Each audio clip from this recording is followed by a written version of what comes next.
Salut tout le monde, on se retrouve toujours dans les Landes pour notre Tour de France en tracteur et je suis avec Thomas. Ça va Thomas? Ça va, très bien. Bon, alors tu es matador de taureaux, Exactement. c'est ça, c'est ton activité professionnelle. C'est mon activité principale. Bon, on va expliquer d'abord dans le contexte pourquoi tu es ici et pourquoi on s'est rencontrés, on a discuté un peu hier, puis après on expliquera ce qu'est ton activité, j'allais dire au quotidien, parce que en plus c'est un peu dans l'actualité au niveau législatif. Moi ça m'a beaucoup impressionné, tout le monde était assez curieux hier soir quand on en a discuté. Je me suis dit tiens, il faut absolument en parler parce que voilà, tout le monde ne connaît pas et quelque part on a le droit d'avoir un avis, mais il faut aussi se renseigner sur ce que c'est. Alors déjà, si on est ici, c'est parce que voilà, on est chez Jean-Michel Lamotte. Il y a d'autres vidéos qui présentent un petit peu ses activités. Entre autres, tu es associé avec lui, avec d'autres personnes, sur l'activité aussi de viticole et puis commerce, voilà, qu'on peut avoir ici sur de l'Armagnac, c'est ça? Exactement. D'accord. Alors voilà, pour te faire un petit récapitulatif rapide de pourquoi je me trouve ici aujourd'hui. Donc tu l'as très bien dit, mon activité est celle de matador de taureaux. C'était une passion que j'ai depuis tout petit. Et heureusement, j'ai réussi à en faire aujourd'hui mon métier. Donc c'est la plus belle des choses qui pouvaient m'arriver, de vivre de sa passion, telle qu'elle soit.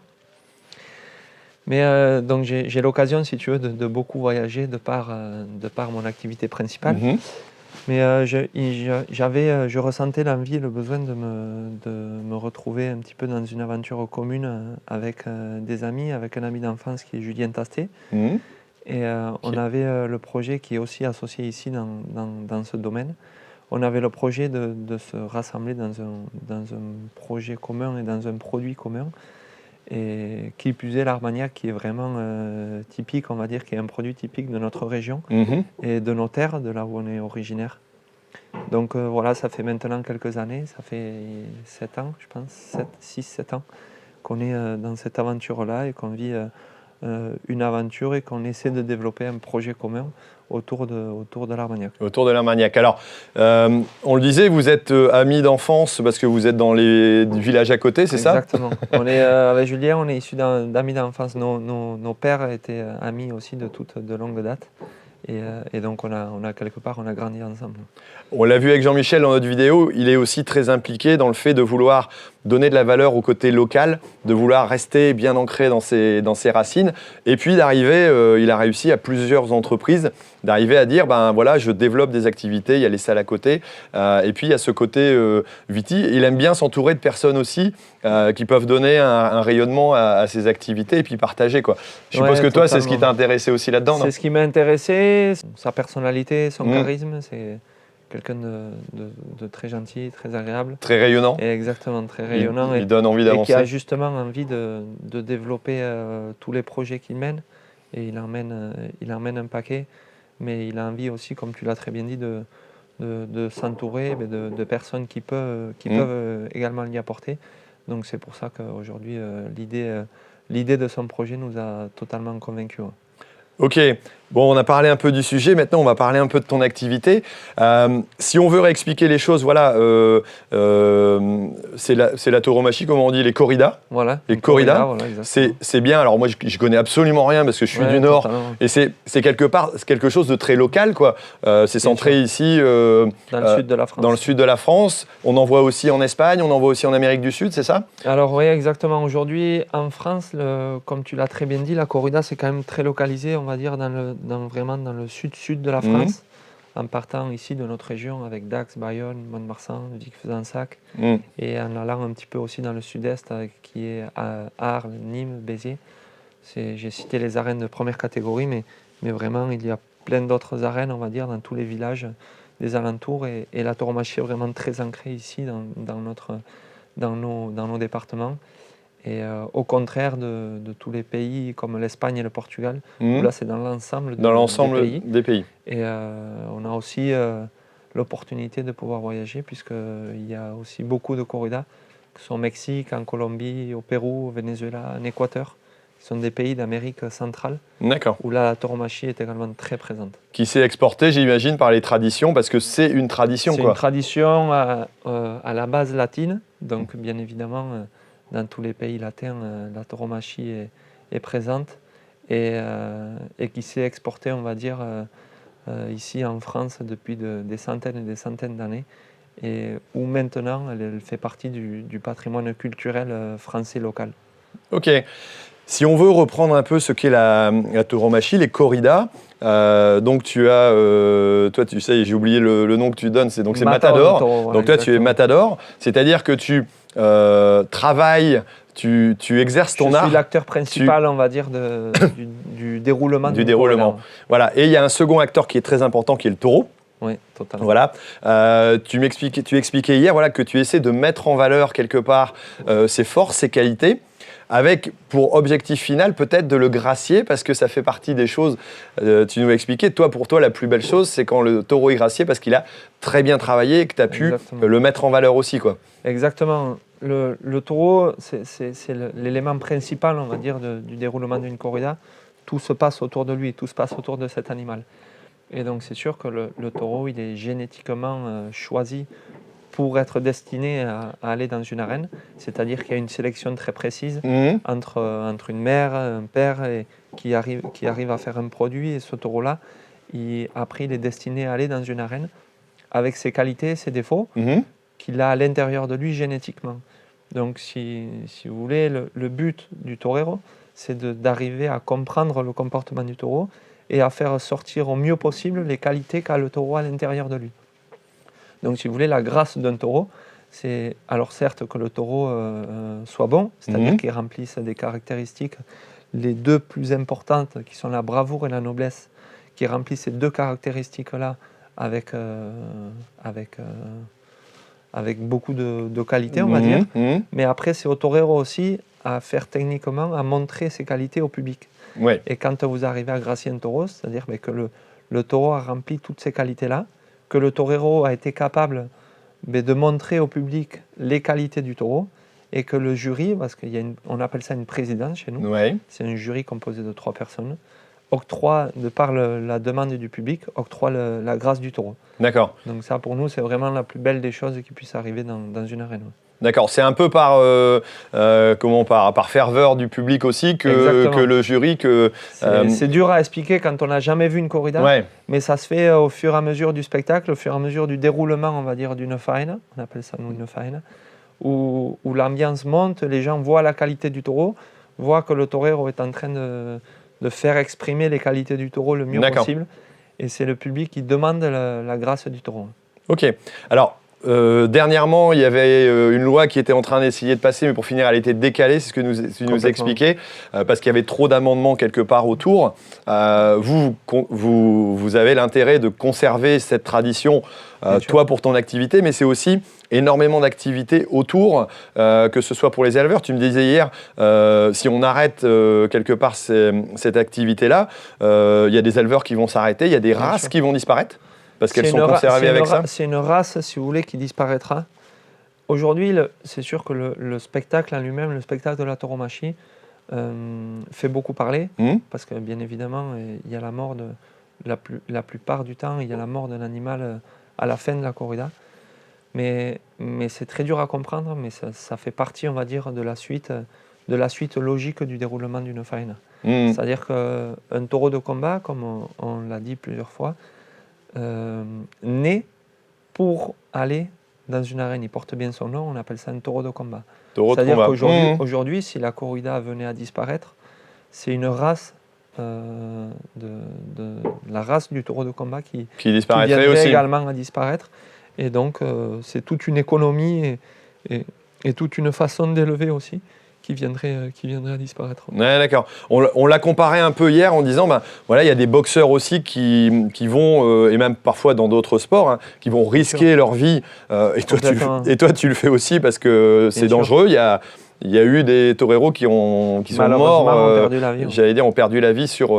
voilà, mais c'est un choix, tu as fait un choix de vie avec les risques que tu peux avoir. Et quelque part, on le comparait à la boxe, par exemple, à des sports qui peuvent être dangereux, voire mortels à terme, en disant, voilà, dans ta vie, tu prends un risque. Alors pour certains, ça va être très compliqué à comprendre, Mais pour ceux qui sont passionnés dans certaines choses, ils disent oui, ça fait partie des risques du métier, toute activité l'est. Et ça, tu nous l'as expliqué. Toi, c'était un rêve d'enfance, c'est ça? Parce qu'on n'est pas torero de père en fils, quoi, matador de père en fils. Alors, on peut l'être de père en fils, bien évidemment, quand la passion, bien évidemment, quand tu as de la famille, on va dire, impliquée dans ce monde-là, entre guillemets, c'est plus facile de s'y intéresser. Moi, mes parents aimaient la tauromachie, ils n'ont pas forcément ressenti le besoin, et personne dans ma famille a ressenti le besoin d'être acteur de la tauromachie, même s'ils aiment tout ça. Et moi, c'est une passion que j'ai connue depuis tout petit. Tout petit. Et c'est comme quelqu'un qui est passionné par du foot ou par du rugby ou par n'importe quelle autre activité. C'est un apprentissage très long, un apprentissage très dur pour arriver à en faire son métier. Et moi, j'ai la chance aujourd'hui, depuis l'âge de 20 ans, on va dire, où je suis passé professionnel, que ce soit mon métier. Ok. Tu m'expliquais hier qu'il n'y a pas d'école, il n'y a pas de structuration, peut-être maintenant, mais tout au moins à l'époque, il n'y avait pas de système. Vous ne passez pas un diplôme spécifique pour être non, il n'y a pas de structure, si tu veux. Aujourd'hui, la tauromachie, elle n'est pas considérée comme un sport, mais comme un art. Tu n'as pas de structure comme un sport-études, on va dire, pour n'importe quel autre sport. Qui allie la tauromachie avec les études. Donc, ça a été assez compliqué. Alors ça a été, moi, je te l'expliquais très bien hier, ça a été un deal avec mes parents qui m'avaient fixé un objectif du bac. Passe ton bac et après on verra. Exactement. C'était pour moi mon premier objectif à avoir, mais aujourd'hui, je les en remercie parce que je trouve aussi que c'est quand même important d'avoir un minimum de bagages, on va dire, scolaires. Pour devenir entrepreneur à la suite, peut-être. Peut-être, on ne sait jamais, mais en tout cas, pour l'école, c'est une belle école de la vie, surtout. Et ça fait grandir, et c'est sûr que ça sert toujours pour la suite d'une vie. Ok. Tu me disais que... Comment ça s'est passé? Toi, gamin, t'as poussé, tes parents n'étaient pas forcément à te pousser pour pouvoir le faire, mais toi, tu avais que ça en tête. Tu les as poussés et tu as été tapé à la porte d'un ancien matador pour lui dire « je veux que tu me formes ». Ouais, c'est comme ça que ça s'est passé. Ça s'est passé comme ça. C'est sûr que ça a été une décision dure à prendre de la part de mes parents, parce que mes parents connaissant la tauromachie, ils connaissaient évidemment le danger, le risque qu'il y avait, le fait de rentrer dans une arène. Alors c'est sûr que quand tu es jeune, il n'y a pas le risque comme il est maintenant face à des taureaux de corrida. Mais ils savaient pertinemment que la passion était tellement grande pour moi que j'allais être persévérant et que je voulais continuer. Alors après, les obstacles, ils sont nombreux. La vie, on va dire, professionnelle, elle est très longue avant d'arriver à en faire son métier. C'est comme un jeune qui commence à jouer au football à l'école de foot. De là à en faire son métier, c'est tout le monde n'y arrive pas. Il y a beaucoup d'appelés et peu d'élus. Mais c'est pour ça qu'au début, ils ont tout fait. Alors, ils étaient contents de voir que j'avais une passion. C'est important et c'est ce que j'essaie de transmettre aujourd'hui, c'est-à-dire quand je parle à des jeunes générations, telle que soit la passion, l'important c'est vraiment d'aller au bout des choses et au bout vraiment de tout faire pour essayer d'arriver mais pourquoi pas un jour de vivre sa passion parce que c'est possible. Et donc du coup ça c'est une valeur importante qu'avaient mes parents. Et après bien évidemment ils étaient un peu très réticents au début parce qu'ils connaissaient le danger. Mais jusqu'à aujourd'hui ils sont quand même contents de cette trajectoire et content d'avoir fait quelque part le choix de m'avoir laissé vivre de ce que j'aimais. Ouais. Parfois, il vaut mieux vivre un peu dangereusement de sa passion que de ne pas vivre du tout parce qu'on s'enferme dans un métier alimentaire. Et dangereuse ou pas, même si elle est très dangereuse, mais c'est beau de vivre de sa passion. Alors, pour reparler un petit peu justement de l'aspect, j'allais dire, d'une corrida, on dit, voilà, l'objectif, c'est peut-être de mettre en valeur le taureau et éventuellement le gracier, mais ce n'est pas tous les cas, loin de là. Il y a aussi une mise à mort, qui fait partie de la coutume, quelque part, qui, si elle est enlevée, enlèverait énormément de choses ou rendrait peut-être impossible l'activité. On rappelle aussi que le taureau est tué, mais il est mangé aussi, quoi. Ce n'est pas un abattage... j'allais dire pur et simple, voilà, il y a aussi un rôle alimentaire qui reste sur cette partie-là, sauf si le taureau est gracié, lui par contre, il devient reproducteur, c'est ça? Exactement. Alors il y a les deux cas de figure. Bien évidemment que dans la majeure partie des cas, le taureau est mis à mort à la fin du spectacle. Et comme tu l'as très bien dit, c'est un taureau qui sera mangé, auquel on consomme la viande. Et après, dans le cas contraire où le taureau est gracié, il y a toujours un service vétérinaire présent dans les arènes qui endorme, qui soigne le taureau. Et après, le taureau devient un taureau reproducteur pendant le reste de sa vie pour justement faire d'autres produits et d'autres taureaux de combat. D'accord. Alors, on a parlé du taureau, mais on va parler un peu du matador. Lui aussi, il a des risques. Toi, tu connais des personnes qui sont décédées, j'allais dire, en activité. Ça doit être assez lourd à porter. Et toi, tu as déjà eu aussi quelques petits soucis. Tu me disais une dizaine d'accidents quand même assez graves. Ça fait partie du métier. On sait ce qu'on risque. On va dire tout métier a ses risques. Nous, on sait malheureusement, mais qu'un taureau, quand il t'attrape, ça peut faire très mal. Moi, j'ai eu la malchance, on va dire, de m'être fait attraper plein de fois. Mais je dois avoir entre 8 et 10 coups de corne au total dans ma carrière.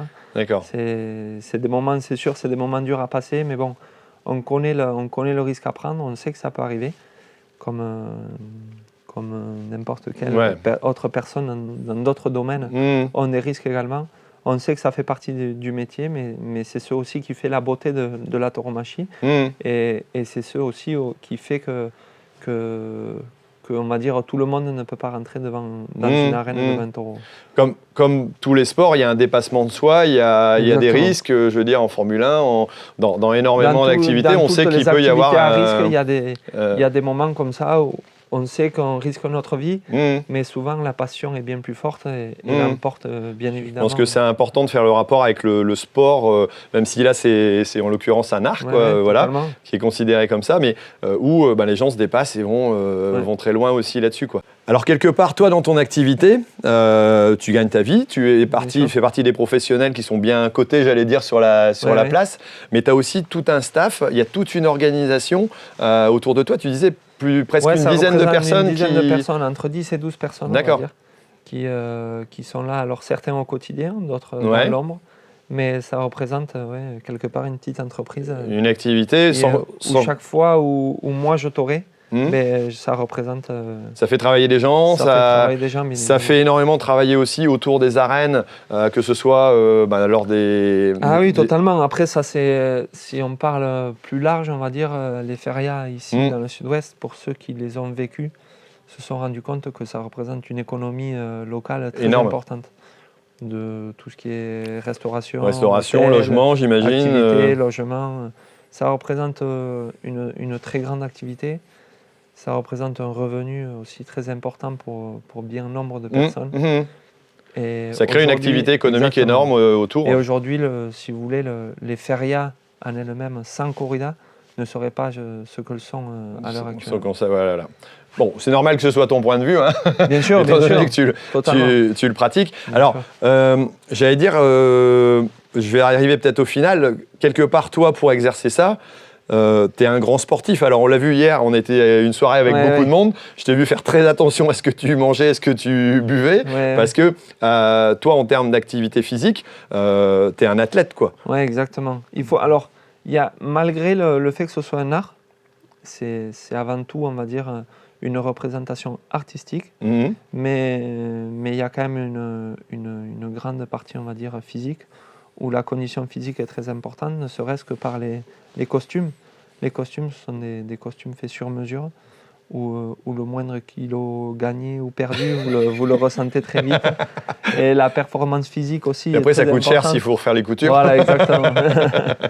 Donc, c'est important de garder, on va dire, une certaine... Donc, tu as un entraînement régulier. Un entraînement quotidien, comme un sportif de haut niveau. D'accord. Où on s'entraîne tous les jours. Alors, on a des périodes plus ou moins importantes au niveau de la préparation. Il y a des périodes un peu plus là, lâches exemple, quand même. On arrive dans l'hiver, donc c'est la période entre guillemets un peu plus tranquille. Mais tu continues à Mais on t'exercer. continue à garder une certaine forme physique parce que c'est justement pour ne pas perdre tout d'un coup et pas arriver en début d'année à ne pas être capable de courir 10 km, il vaut mieux garder une certaine forme physique toute l'année. Et tes entraînements, c'est quoi? C'est de la gonflette, c'est des pompes, c'est des entraînements avec des animaux? Comment ça se passe? Alors, on a l'entraînement physique d'un côté, où il y a beaucoup de courses à pied, parce que la difficulté de la préparation physique, c'est qu'on doit avoir beaucoup d'endurance. C'est de l'endurance, ouais, parce que c'est énormément d'endurance. D'accord. Mais on ne doit surtout pas faire de musculation à proprement dit, parce qu'on doit être le plus fin possible et le plus élastique possible. D'accord. Pour garder justement cette gestuelle et ce côté artistique. Ouais, un bodybuilder ne peut pas être... Parce que si tu es trop carré, trop bloqué, c'est plus de l'art. C'est une forme de danse aussi, quelque part. Enfin, j'imagine. Donc le but, c'est exactement comme un danseur, c'est d'être le plus endurant possible, mais à la fois le plus souple et le plus élastique possible. D'accord. Et à côté de ça, on a l'entraînement technique, où là, c'est comme un danseur également. On répète souvent les mêmes gestes et on fait souvent les mêmes mouvements. Ouais, tu as des répétitions comme dans certains arts martiaux. Totalement. Et on a la chance aussi d'aller chez des éleveurs où là, on met en pratique nos entraînements devant des vaches, vaches de 2 ans, 2 ans et demi, voire 3 ans. Ce qui permet pour nous de torer et d'appliquer à un animal, on va dire, l'entraînement. L'entraînement, ouais. Et ça permet aussi à l'éleveur de juger, chaque éleveur a un critère d'évaluation où il juge ses vaches, il note ses vaches. Ouais. Et il va les choisir pour mettre en place le taureau. Les vaches seront choisies pour faire des futures mères de taureaux de combat. Ok. Donc voilà, c'est tout un travail Ces entraînements-là sont des entraînements très spécifiques qui nous servent à nous personnellement, mais qui aussi servent à l'éleveur pour le futur de son élevage et pour la génétique de son élevage. C'est là où on rejoint la partie agricole parce qu'il y a tout un côté élevage, il y a tout un côté production avec des critères qui sont certes différents, mais je pense que le critère physique, beauté, il a aussi son importance, mais aussi mental de l'animal. Surtout mental, il y a un gros travail et c'est pour ça que le rapport avec l'agriculture est très important parce que finalement, le monde de la tauromachie aujourd'hui ne serait rien sans le taureau. Et je pense que les critères d'élevage du taureau de combat aujourd'hui sont des critères vraiment irréprochables. Parce que le taureau de combat, avant d'arriver dans une arène, a eu une sélection, comme j'ai essayé de te l'expliquer, où l'éleveur a essayé de choisir un taureau, a essayé de choisir une vache pour que ces deux fassent un produit. Ce taureau est élevé pendant 5 ans dans des pâtures immenses. Enfin, si vous connaissez un petit peu les systèmes d'élevage, un taureau de corrida aujourd'hui... C'est très extensif, ils ne sont pas enfermés dans les bâtiments. Un taureau aujourd'hui, il est développé pendant 5 ans dans des prés qui demandent 1 hectare par taureau. D'accord, c'est de l'extensif en plus. C'est vraiment immense. Donc aujourd'hui, les conditions d'élevage d'un taureau, c'est vraiment, je pense, des conditions irréprochables où le taureau, contrairement aux idées reçues de certains qui sont totalement contre la tauromachie, le taureau n'est pas entraîné, le taureau n'est pas... ce que tu nous disais hier, en réalité, un taureau vit à l'état sauvage. La première fois où il rencontre un matador, c'est le jour où il arrive dans l'arène. C'est pas entraîné avant, tu travailles avec des vaches comme tu l'as dit. On travaille avec des vaches pour sélectionner pour le choix de ces taureaux-là. Mais après, le taureau, il vit du moment qu'il naît jusqu'au moment où il arrive dans une arène. Il est élevé dans un champ. La seule fois où il voit l'être humain, c'est quand un être humain lui apporte à manger dans le champ, mais c'est tout. Autrement, le taureau vit en totale liberté et se développe de lui-même. Okay. La seule façon qu'il a de charger et de se défendre, c'est sa génétique. C'est sa génétique. Ni plus ni moins. C'est son tempérament, c'est son caractère. Et c'est ce que tu mets en avant là-dessus. Écoute, merci beaucoup pour cette explication. Ouais, ça a été un plaisir. Alors, j'y connaissais absolument rien. On a discuté, on était beaucoup à discuter hier ensemble. Je t'ai demandé de revenir pour faire cette interview parce que, quelque part, juger sans savoir et sans avoir des réponses, moi, ça me paraît aberrant. Je suis très heureux, franchement, d'avoir discuté. Alors, je te dis pas que j'irai en voir une ou pas. Ça me donne envie quand même parce que, quelque part, tu veux te découvrir. Exactement. La seule chose aujourd'hui, moi, que je revendique, c'est-à-dire la plupart des gens qui ont un avis sur la tauromachie sont des gens qui ne la connaissent pas. Et second, qui ne sont jamais allés voir une corrida. Alors, je sais que ça peut paraître un spectacle choquant, mais il y a plein de choses, si vous voulez, à l'envers de la corrida. qui sont vraiment intéressantes sur l'élevage, sur la sélection, sur le respect de l'animal, sur la préparation d'un torero, etc. Et ça, ce sont des éléments à mettre en avant.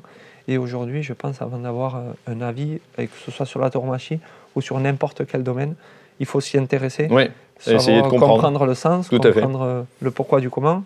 Alors, après, je respecte tout à fait les gens qui n'aiment pas ça, mais je conseille quand même d'essayer ne serait-ce d'aller voir ou de comprendre le sens de ce spectacle, parce qu'on est loin d'être, entre guillemets, des barbares, comme beaucoup le disent. Comme certains voudraient le dire. C'est un art et c'est super intéressant. Écoute, merci beaucoup d'avoir répondu à mes questions. Plaisir. Je suis très content de le partager quelque part, en disant, voilà, le but, c'est pas d'aller convaincre, mais simplement d'expliquer, d'essayer de comprendre.